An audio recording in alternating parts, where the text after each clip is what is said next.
Mosley here, Full Circle Music. Gonna do a little quick tutorial on speeding up or slowing down a song in Logic using the Flex Time tool.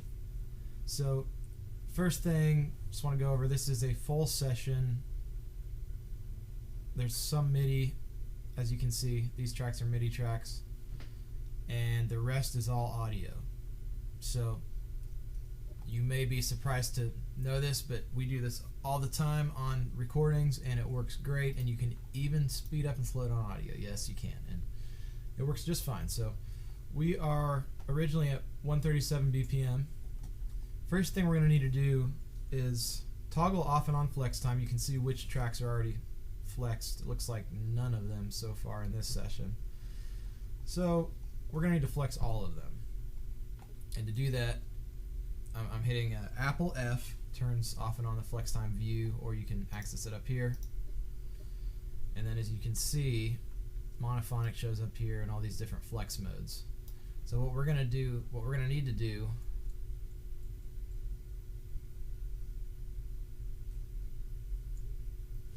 let it run that for a second. What we're going to need to do is we're going to group anything that's a multi-mic situation. We're going to need to put it in a group in order to flex it so it doesn't get phasey. So select all the tracks, hold shift, click down there, go to the mixer. Those are all selected. Go here, drag it down, group 1, new. I'll just name that up here, double click it, drums. Next step is settings, click editing, make sure phase locked audio is selected. Sometimes if your tracks, if you were to cut the one of the drum tracks over here just to clean it up or something, and there was a different start time, it wouldn't work correctly. So you need to make sure that whatever you're grouping, all the regions have the same start times. And so now that those are all grouped, what we're going to do is we're going to assign the cue, which is essentially the cue reference, the quantize reference. So what I do here is I usually base that on a drum kit off of just kick, snare, hat, and toms. These ones are some samples. Overhead and room, you can deselect those usually, unless there's any heavy ride beats, then you'll probably want to cue off the overhead too. But this is basically, the cue is where your transients are going to be detected from. So kick, snare, hat, and toms usually are the ones that work fine for me. I'm going to, the great thing about once you have something grouped and it's cued, I'm going to select polyphonic mode. It's going to analyze that, and not only will it analyze that, it'll analyze the rest of them because they're all grouped together. So we'll let it process that. If you guys have faster or slower computers, that can play a big role in how fast this goes.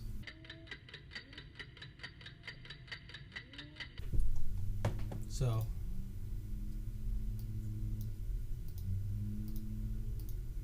I've just toggled those on and off because it did analyze them. Sometimes the graphical interface doesn't catch up. So those are all ready to go.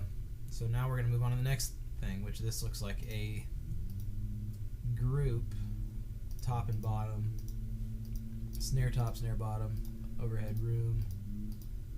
So that looks like all one. We're going to do the same thing for that. We're going to group that one. Go back to the mixer, create another group. We're going to call that one drum 2, deselect all these modes and select editing. Set the cue to be the snare top, and then we're going to go polyphonic. One key that I do want to mention is when you're in polyphonic mode, for it to sound good in flex time, you have to have complex turned on. This is just kind of default on in mine. Do not ever use it without complex mode. So here's another, looks like overdub drum track. This is a multi-mic situation. If you're ever kind of confused on that, you can just solo it up and, you know, here is it doing one thing, and then you'll be able to tell pretty quick. So that's Sounds like an overdub tom snare part. So we are going to group that.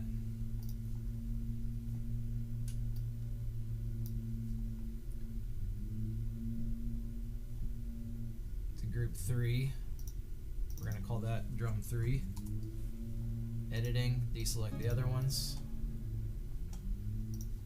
And then we are going to set the cue, snare. We'll do snare and toms on this one since those are the direct mics. Since it's a snare and tom beat, those are what you're going to use for your cue reference. Polyphonic again. Let it analyze. This is a little bit of a time-consuming process, but compared to some of the other ways to do it, you're going to see how incredible this tool is in just a few minutes once we get through analyzing and setting it up correctly. Because you can literally just, from this point, select a new tempo and it will go instantaneously. So now we're moving into the individual tracks. You don't have to do anything group-wise with those. These look like a couple different tambourines. Here's a great thing about MIDI. You don't have to do anything. Also MIDI. That's an individual track. We're going to polyphonic that one. Another individual track, polyphonic that one, and again, just check every now and then just to make sure that that complex mode is staying on. Computers are known to do some weird things. These are all individual, so we're going to polyphonic those. That's a way to kind of just do them multiple at a time. Just select multiple ones and do it like that. These are MIDI. That is not MIDI. That looks like a bass guitar.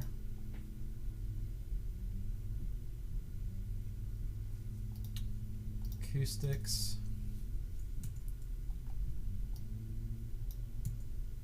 Looks like these ones are muted regardless, so those ones are not even active. So this is 1 acoustic, 2 acoustics. We're going to do the same thing with these guys. So on and so forth. These are all our electrics.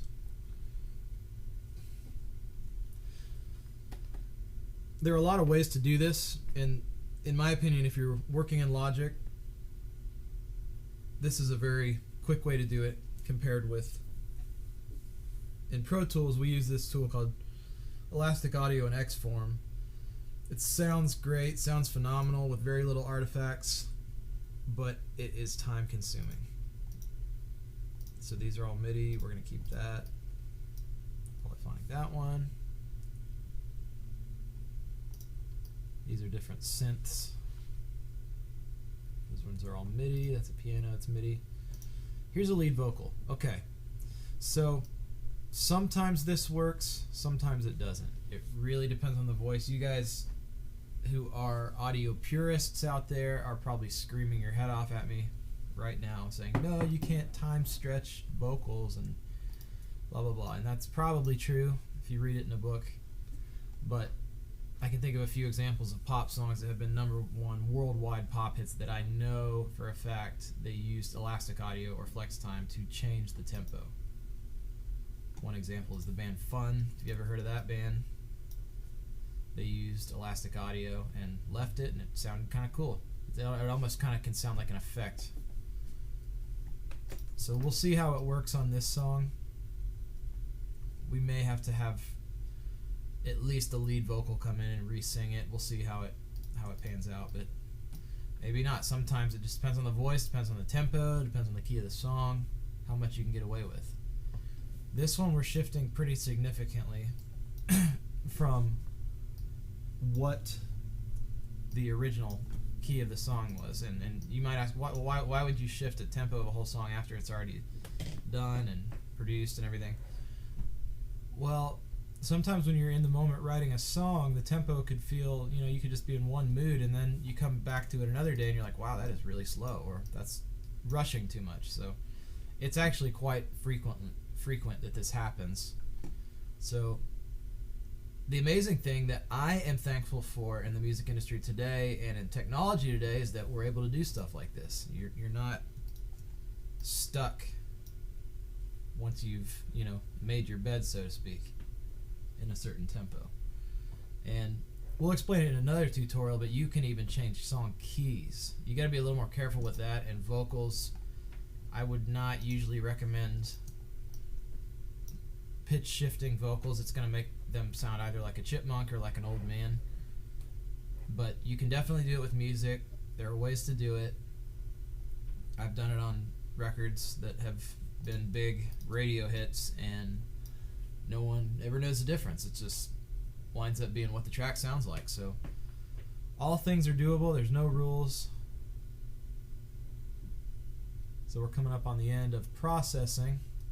So everything now is in polyphonic mode. I'm just going to do a once over, make sure all the MIDI's fine, audio's in polyphonic, and then changing a tempo is as easy as this.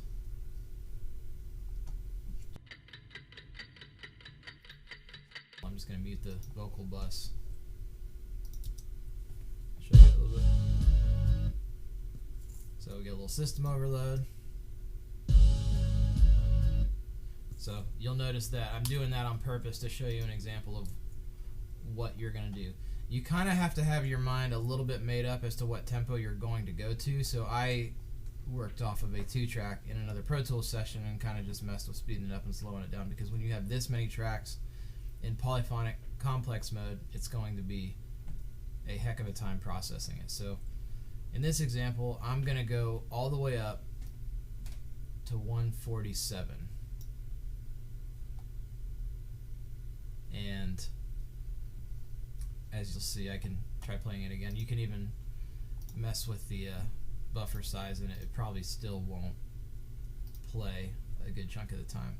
If this song, as you notice, has a lot of tracks, it's up to 120 some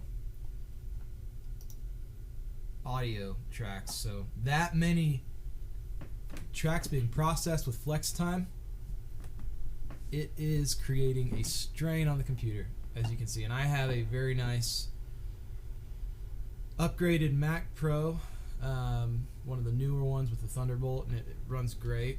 But there are things that, maybe in 20 years we'll look back and say, man, why could the computer not handle that? But right now, this kind of is what it is. So up to 147. Looks like it probably won't even play it at all. So what we're going to have to do in this case, this is a good, I'm actually glad it's doing that, because this allows me to show the next step of the process, which is consolidating everything. In Apple, it's really easy. You just select the tracks that you want to consolidate, which in this case is all of them, and we are going to hit the letter J, and that creates new audio files, and it will put them all together. So we're just going to go through one by one and do that. I tend to do them in groups because I've found errors if I try to just select the whole thing and do it. It tends to get a little buggy.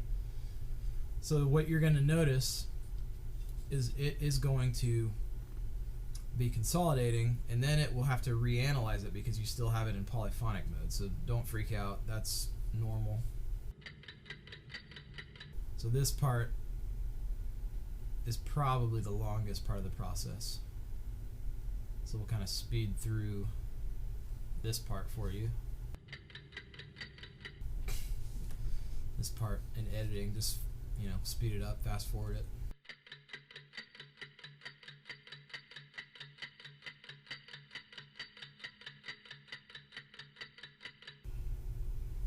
Alright, now that that's done, we're going to move on to the next group. Probably do, well, this is 7 tracks, we can probably do that and that'd be fine. So here is the trick. You'll notice there's really nothing to consolidate because these are already consolidated files. I've kind of figured out a workaround in Logic. I don't know why if you just hit J it doesn't really do anything. They haven't really got that part together. So what we're going to do is just going to make a chop. I'm going to click something, drag it over so it literally changes the audio. There's nothing there, so it's not really changing anything. But then once I hit consolidate, it will glue them together. So that's kind of a stupid little logic workaround that I use all the time. Figured that out several years ago and have just been doing that because I don't know any other way to do it. You guys out there maybe have another solution, which I'd be open to hearing. Fast forward this.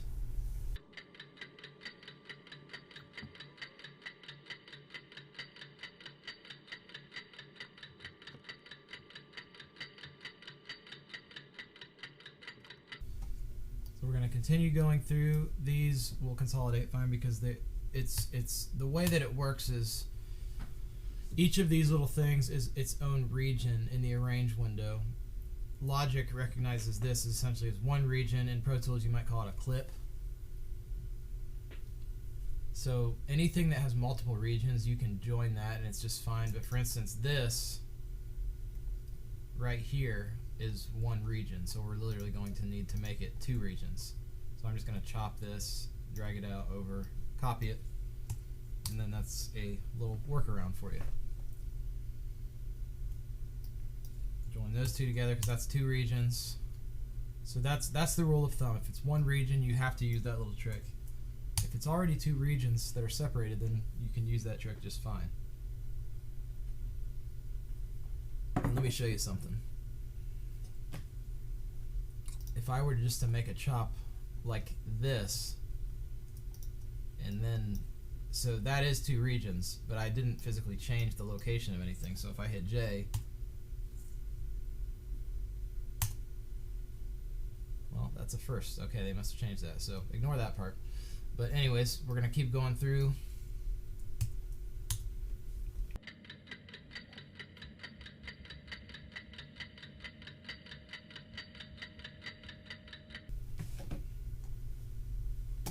Notice that you do not have to do anything with MIDI tracks as far as joining bass. This one does have a gap in between it, so it will consolidate fine.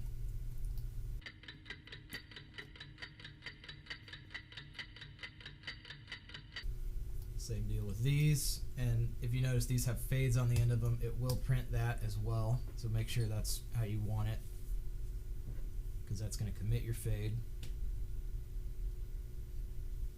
And again, the whole reason for doing this is to free up processing power on your CPU, because for it to process flex time, it's referencing an old audio file that's in a different tempo. And then it's having to, in real time, play it in whatever tempo you change it to. So it's doing a lot of crunching. And with this way, it just makes the file the new tempo. So it's really a pretty powerful feature that I think a lot of people don't necessarily take advantage of, but it's really cool. So here's one that does need, we'll just, and again, in case you guys don't know this, but this was from one of our earlier or other Logic DAW tutorials. Hold Option, click. After you make a cut, Option click drags it over. It makes a copy just like that. So we'll do that with this track since it's a single.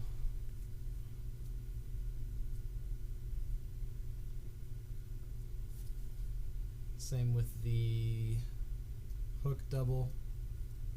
You can do it either before or after, it doesn't really matter.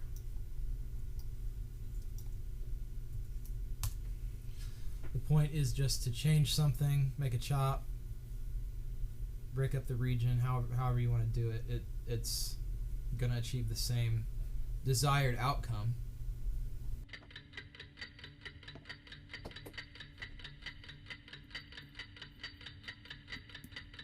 Look at that, there you go. You don't even have to move it. If you just make a cut and join it, then it works fine, apparently.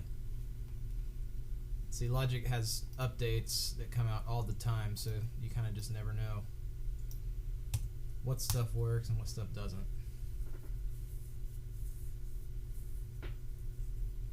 One thing, if you're working in an older version of Logic, flex time and fades did not used to get along very well. You'd hear clicks and pops and all sorts of stuff. I think they've kind of ironed that out a little bit, but just one thing to kind of be wary of.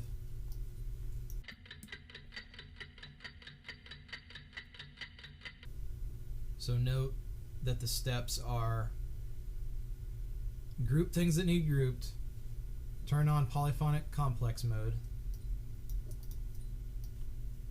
change the tempo, and then consolidate or join your files so it prints the tempo. And that's really all there is to it. Pretty simple. Sounds surprisingly good. I'm still kind of blown away that you can do this and it doesn't sound like a computer changed it. They've perfected the algorithm so much that it's hardly even noticeable, and it just kind of feels like, oh, that's how it always was, you know? So it's pretty amazing tool. Check it out. Try it on your own stuff.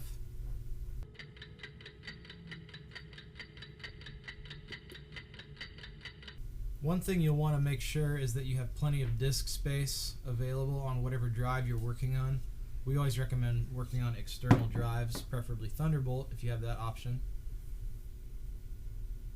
USB 3 can work pretty good as well, and Firewire 800 can work pretty good as well.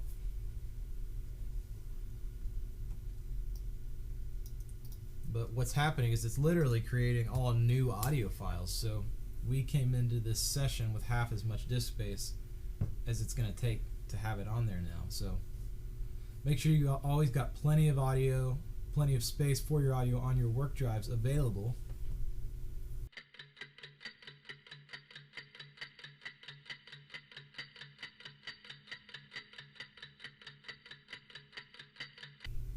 One thing you'll notice is that if you have a muted region like this, it will still effectively speed it up. Just because it's muted doesn't mean that polyphonic flex time is not doing its work. It's just that you're not going to hear it. And the way Logic works is that if you consolidate a clip and there's a muted clip in the middle of it, it's not even going to include that in the file. It'll just kind of overlay it, which is a setting you can change how you want Logic to behave if that's strange to you, or if you'd rather it be another way.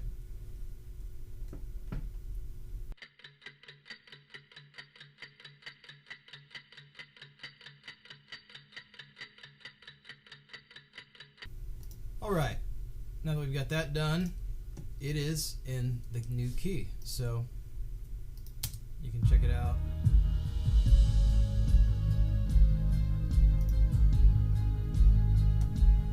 Check it against the click.